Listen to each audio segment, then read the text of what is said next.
જગન્નાથજી રથયાત્રા મહોત્સવ સમિતિ ટ્રસ્ટ ભાવનગર આયોજિત ગુજરાતની બીજા નંબરની મોટી રથયાત્રા ભાવનગરમાં નીકળે છે ત્યારે તેની તૈયારીઓને આખરી ઓપ આપવા માટે જિલ્લા કલેક્ટર ડોક્ટર મનીષ કુમાર બંસલની અધ્યક્ષતામાં બેઠકનું આયોજન કલેક્ટર કચેરી હોલ ખાતે કરવામાં આવ્યું હતું।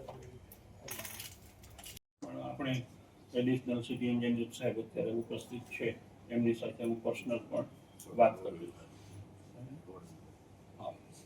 બાકી રોડ અને ખાસ કરીને આપણે પાણીની વ્યવસ્થા, આપણે આગલા દિવસે સાંજે જ્યાં જ્યાં આપણા સ્પોટ છે કે જ્યાં સ્વાગત કરે છે, પ્રસાદી કરે છે અને પાણી मंदिर की या પછી गोगा सर्किल रुपाणी से भावनगर 40 कंटिन्यू हर साल कभी ऐसा नहीं हुआ कि जिसकी वजह से बंद हुआ हो या किसी कारण कोरोना के टाइम प्रोसेशन नहीं निकला था, वहीं पे रथ खड़ा करके पूजन विधि हुआ था। और एक साल ऐसा हुआ कोरोना के टाइम कर्फ्यू के साथ नगरचर्या हुई। 2 साल में 1 साल वहीं पे दर्शन का रखा था, दर्शन के लिए रखा था। और कोरोना सिवाय तमाम वर्ष એટલે કે થઈ છે। हाँ जी।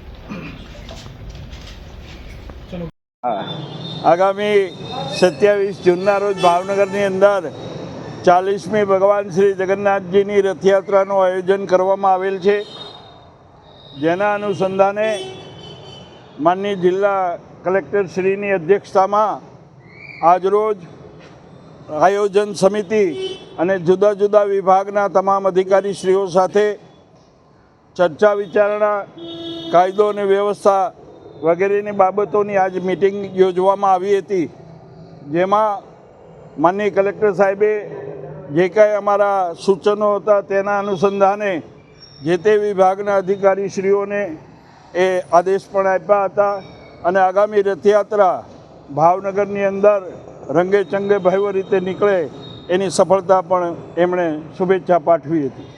ખાસ કરીને કેવા રસ્તાની અડચણરૂપ છે? ભાવનગર મહાનગરપાલિકા દ્વારા જે વિકાસના કામો થઈ રહ્યા છે તેમાંથી લગભગ 90% ઉપરાંતના કામો રથયાત્રાના રૂટમાં જે આવે છે એ કામો પૂર્ણ કરવામાં આવ્યા છે।